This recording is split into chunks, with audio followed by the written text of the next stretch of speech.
Добрый день, дорогие восьмиклассники! Надеюсь, вы настроены на серьезную работу. А серьезность ваша и настроенность нам очень нужны, так как тема сегодняшнего урока – научный стиль, особенности синтаксиса текстов научного стиля.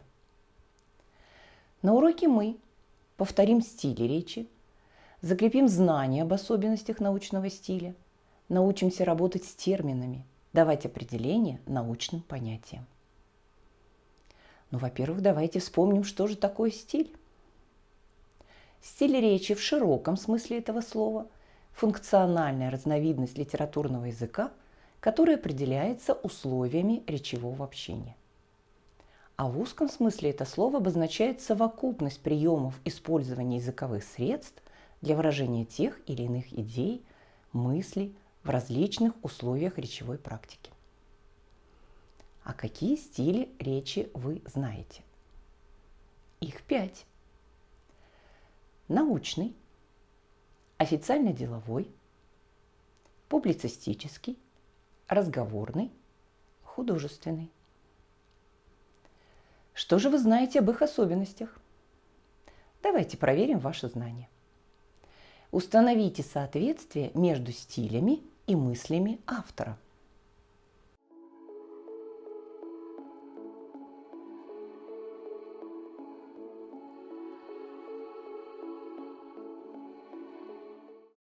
Проверим себя. Научный стиль точно, недвусмысленно передает читателю, слушателю, зрителю научную информацию. Официально-деловой устанавливает правовые отношения коммуникантов. Публицистический формирует у читателя, слушателя, зрителя определенные отношения к жизни. Художественный отражает жизнь средствами искусства, эмоционально-эстетически воздействует на читателя. Разговорный передает жизненные ситуации. У вас должно получиться соответствие 1В, 2Г, 3Д, 4А, 5Б. Благодаря ученым мир сегодня живет в обители научных достижений в различных областях медицины, техники, технологий. Нынешняя картина мира, которую мы видим, не изменилась бы без вклада великих личностей. Выдающиеся философы и вдохновители, которые существовали в древнегреческой эпохе и до сегодняшних ученых, проявили необъяснимые способности, которые помогли нам определить наше существование и человеческую жизнь. Их имена навсегда остались в памяти людей. Они сделали нашу современную жизнь легкой. Но изучение мира и изложение мыслей, связанных с открытиями в различных областях науки, невозможно без использования научного стиля речи. Какие же особенности научного стиля можно отметить? Научный стиль обслуживает сферу аналитической деятельности человека, науки. Он предназначен для описания фактов действительности, объяснения их взаимодействия, формулировки закономерностей и законов. Научный стиль характеризуется следующими признаками. Первое. Используется для написания рефератов, докладов, лекций, научных статей и трудов. Этот стиль речи можно встретить в научных журналах, учебниках, справочниках, словарях, энциклопедиях. Второе. Цель научного стиля речи – точно передать научную информацию, сообщить сведения, имеющие познавательный характер, назвать научные факты, объяснить, доказать научную точку зрения. Для научного стиля характерны наличие терминов, диаметр, азимут, суффикс. Часто можно встретить слова с иноязычными элементами – биосинтез, геология, фонетика.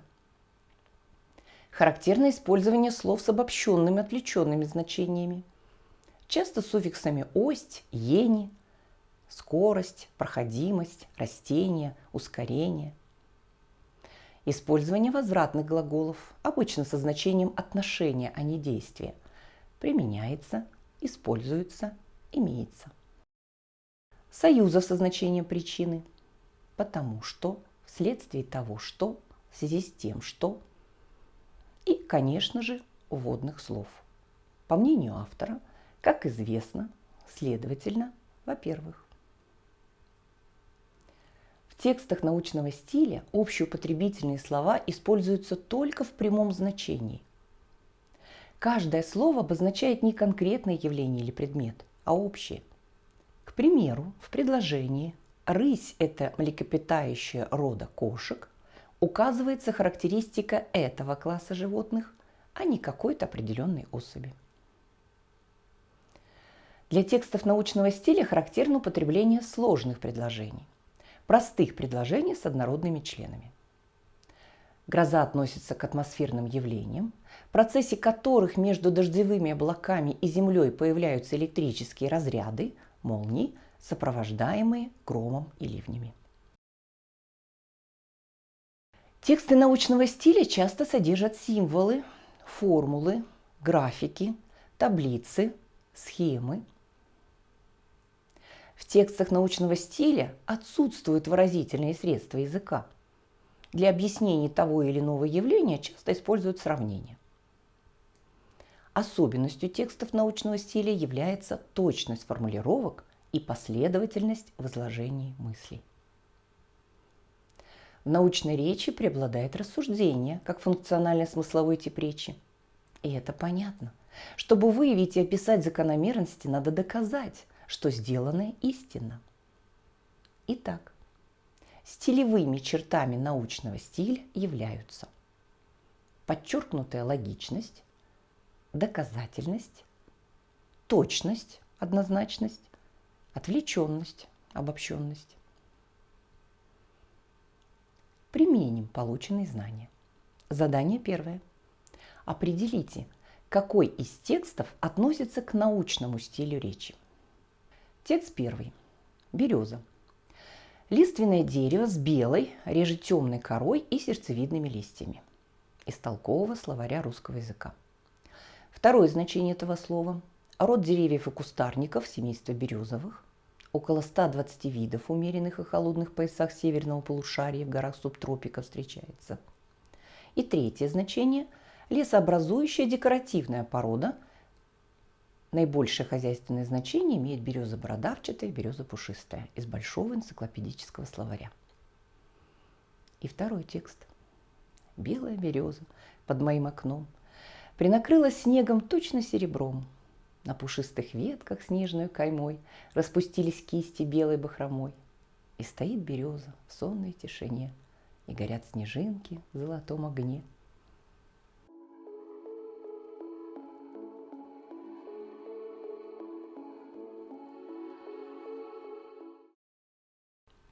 Думаю, сомнений нет. К научному стилю относится первый текст, в котором информация дана точно, с использованием терминов, цифр, подробностей. А второй текст – это художественный стиль. В нем есть чувства, описания, используются метафоры, эпитеты. Задание второе. Выберите, к какому стилю относится текст. Орфоэпия – раздел науки о языке, в котором содержатся правила произношения звуков и ударения в словах. А. Художественный. Б. Научный. В. Разговорный. Г. Публицистический. Д. Официально-деловой.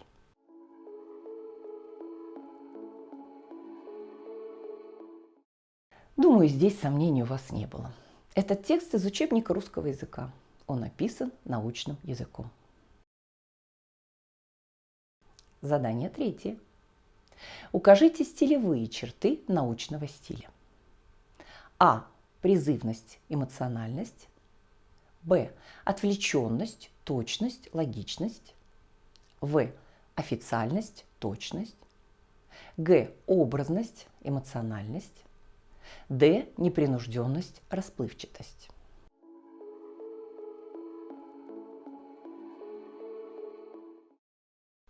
Правильный ответ Б. Здесь перечислены черты научного стиля. Задание четвертое. Объективность, проявляемая в изложении разных точек зрения на проблему, отсутствие субъективизма, эмоций, характерны для стиля. А. публицистического, б. официально-делового, в. разговорного, г. научного, д. художественного.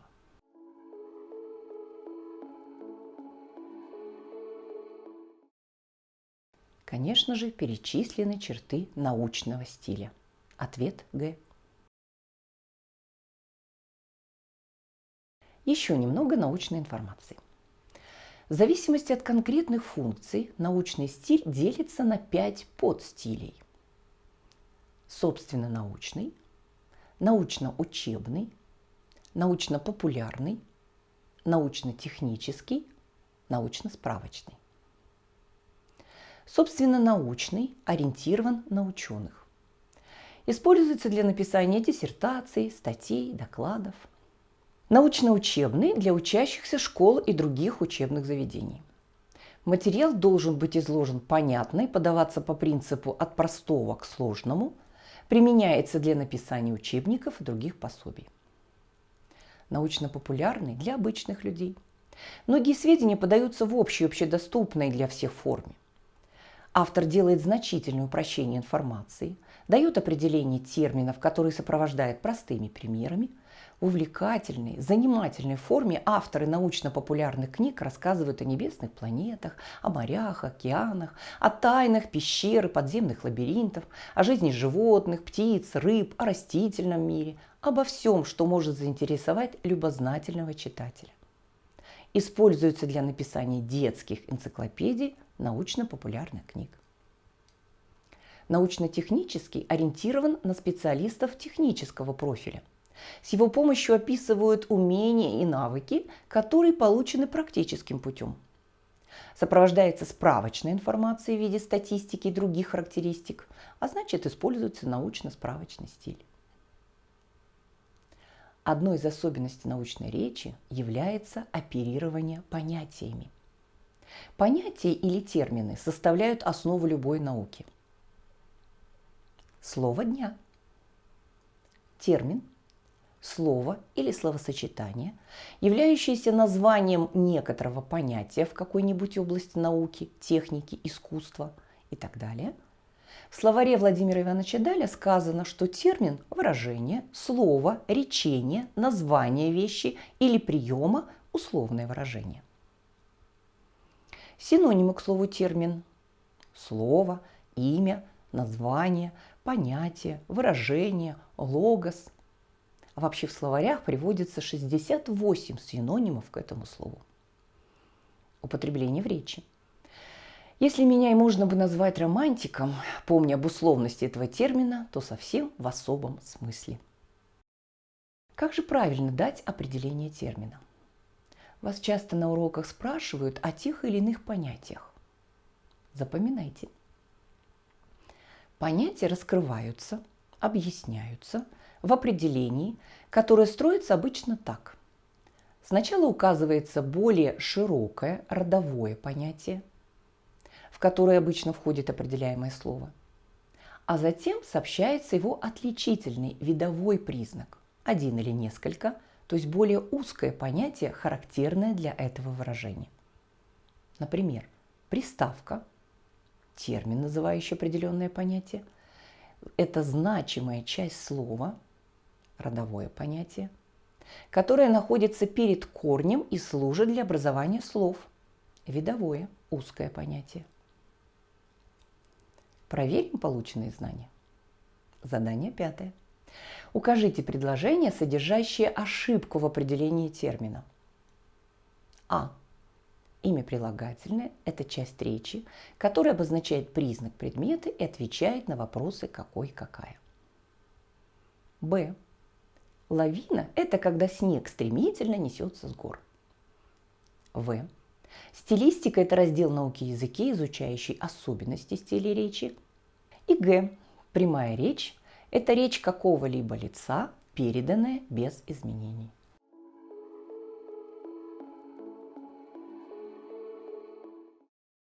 Неправильная формулировка под буквой «Б».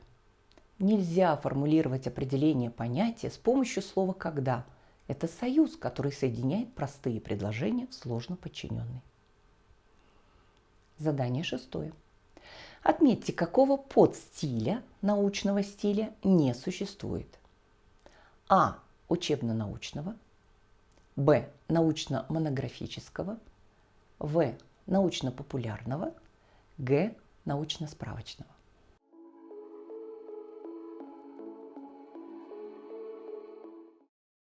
Верю, что вы легко справились с этим заданием. Не существует научно-монографического подстиля. Это форма написания научной статьи.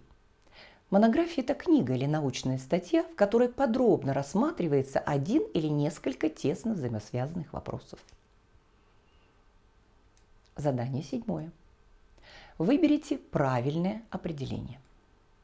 А. Научный стиль – это стиль газет, журналов, который призван быстро откликаться на события, происходящие в обществе. Б. Научный стиль – это стиль художественных произведений, научно-фантастических романов, рассказов, позволяющих заглянуть в будущее. И В. Научный стиль – это стиль научных статей, докладов, монографий, учебников и тому подобное, который определяет их содержание и цели. По возможности точно и полно объяснить факты окружающей нас действительности.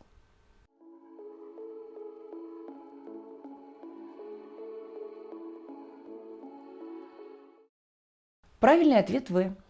Научный стиль – это стиль научных статей, докладов, монографий, учебников, который определяет содержанием и целями. По возможности точно и полно объяснить факты окружающей нас действительности. Задание 8. Определите, верны ли утверждения. А. Научному стилю свойственно строгое, безэмоциональное перечисление фактов и их интерпретация. Б. В текстах научного стиля часто используются яркие выразительные слова, тропы. Первое. Верны оба утверждения. Второе. Верно утверждение только под буквой А. Третье. Оба утверждения ошибочны. Четвертое. Верно только утверждение под буквой Б.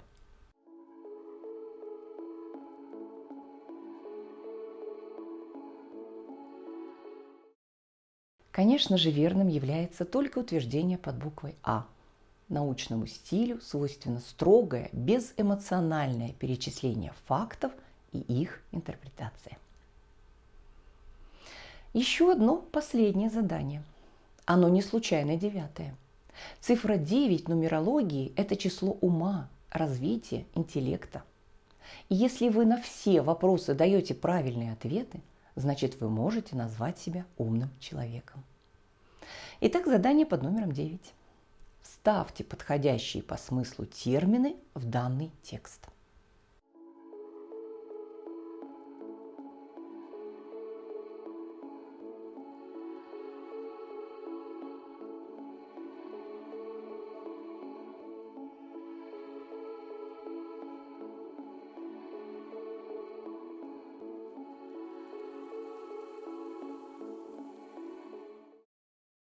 Проверьте себя.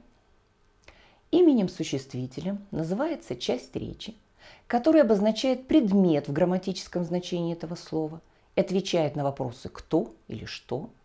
Имена существительные относятся к мужскому, женскому, среднему роду и изменяются по числам и падежам.